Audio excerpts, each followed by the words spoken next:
Alors maintenant, je vais vous montrer comment envoyer sur YouTube les vidéos que vous aurez créées avec OBS. Alors, pour ce faire, eh bien, vous allez sur youtube.com, ça je pense que vous connaissez le site, et vous allez ensuite tout en haut à droite cliquer sur le petit icône en forme de caméra avec un plus. C'est justement l'icône permettant de créer une vidéo sur YouTube. Vous choisissez ensuite mettre en ligne une vidéo, donc passer au direct permet de faire un flux vidéo en direct, et on peut aussi utiliser OBS pour faire le flux en vidéo en direct. Néanmoins, on utilisera Discord pour cela, puisque le YouTube direct a un problème, c'est que le temps que les étudiants envoient la vidéo et qu'ils puissent interagir sur le chat pour poser leurs questions, eh bien, il y a un délai de 25 à 30 secondes avec le moment où vous dites les choses.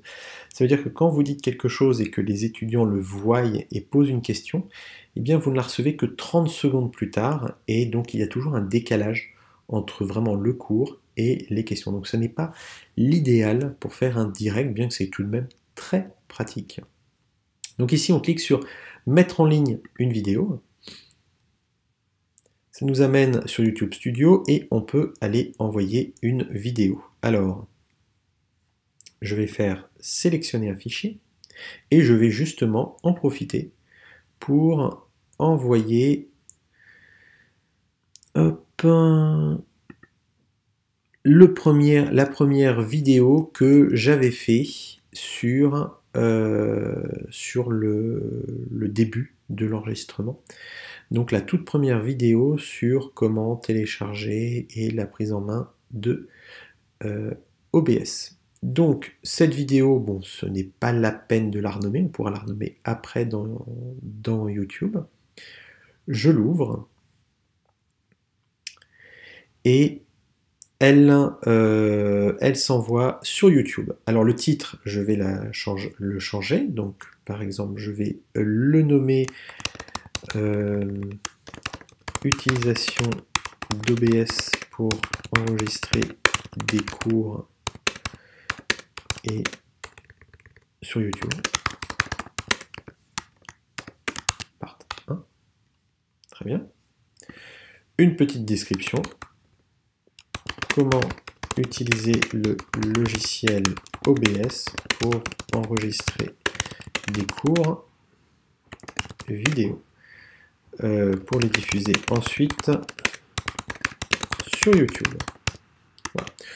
Je modifierai cette description un petit peu plus tard, donc je vous montrerai aussi comment faire pour rajouter des liens. En général, quand on propose des liens de téléchargement, etc., on peut les rajouter dans la description.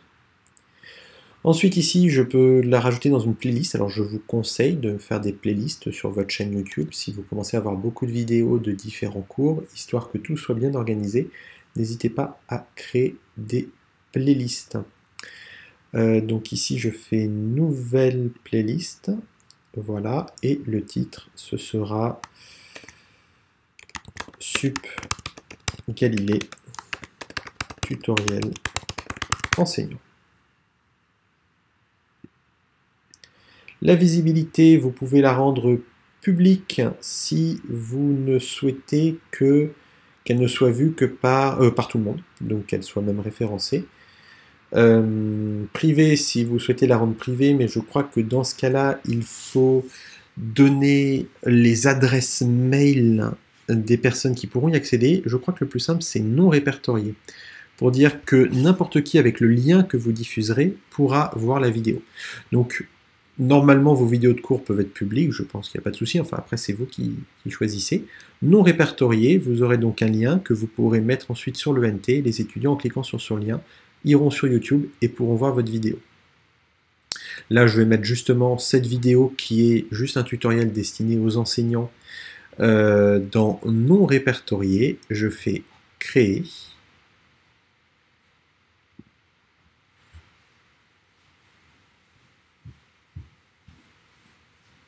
Voilà, donc je vérifie que la playlist a été bien créée, je vérifie qu'elle a été bien cochée parce que il y a quelques petits bugs dans l'interface de YouTube, ce qui fait que quand on sélectionne une playlist, elle a tendance à se désélectionner toute seule.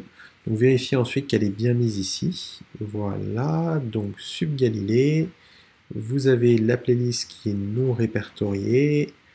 Vous pouvez dire que la vidéo n'est pas conçue pour les enfants, ce qui veut dire qu'elle n'apparaîtra pas spécialement dans YouTube Kids, etc. Enfin bon, bref, mettez qu'elle n'est pas conçue pour les enfants, c'est plus simple. Ensuite, dans autres options, donc pas besoin de mettre de communication commerciale, sauf si vos vidéos sont sponsorisées. Vous pouvez mettre des tags sur ici, donc des mots-clés séparés par des virgules si vous voulez que votre vidéo puisse être facilement trouvée sur le moteur de recherche, si vous souhaitez que d'autres personnes dans le monde puissent y accéder. Vous pouvez aussi choisir la langue de la vidéo, ce qui permet, si votre vidéo est répertoriée ensuite, de la rendre accessible au bon public qui parle la bonne langue.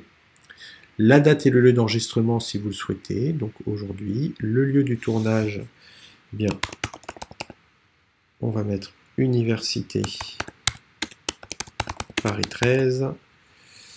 Voilà, même si je n'y suis pas évidemment en ce moment. Voilà, vous pouvez autoriser l'intégration. Alors, publier dans le flux abonnement et informer les abonnés. Ça fait que lorsque vous avez des abonnés à votre chaîne, eh bien, ces personnes recevront une notification lorsque cette vidéo sera disponible. Si cette vidéo n'est pas très importante ni n'intéresse pas les abonnés de votre chaîne, vous pouvez désactiver cette case.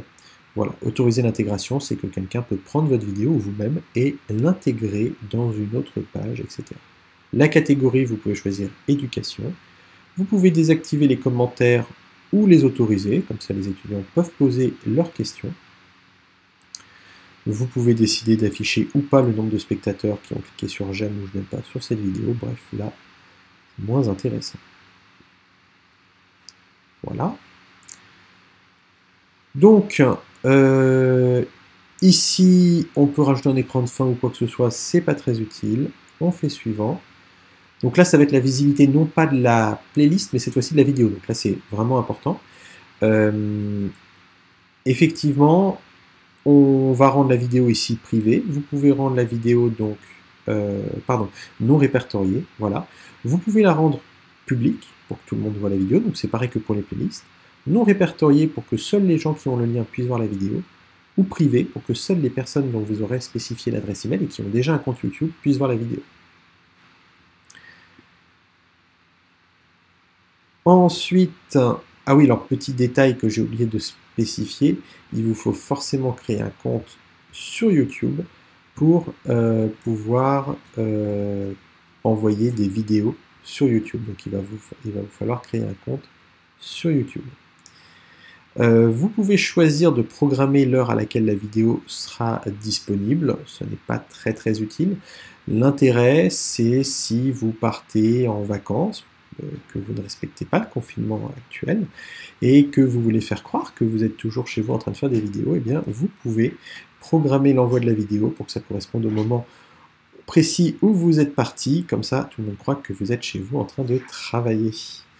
Voilà. Une fois que tout est fini, vous pouvez faire enregistrer. Voilà. Donc, le traitement de la vidéo n'est pas terminé, donc il va falloir attendre que YouTube traite la vidéo. En attendant, vous pouvez tout fermer. Vous pouvez fermer le navigateur puisque la vidéo a été envoyée à YouTube. Il l'a. C'est simplement le traitement fait par les serveurs de YouTube. Et à mon avis, en ce moment, beaucoup de gens envoient des vidéos sur YouTube.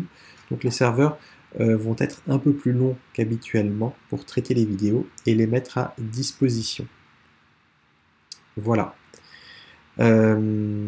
Ensuite, donc, toujours en allant, quand vous lancez YouTube, vous cliquez sur votre petite icône en haut à droite et vous allez sur votre chaîne, ce qui vous permet donc de voir les chaînes de votre vidéo.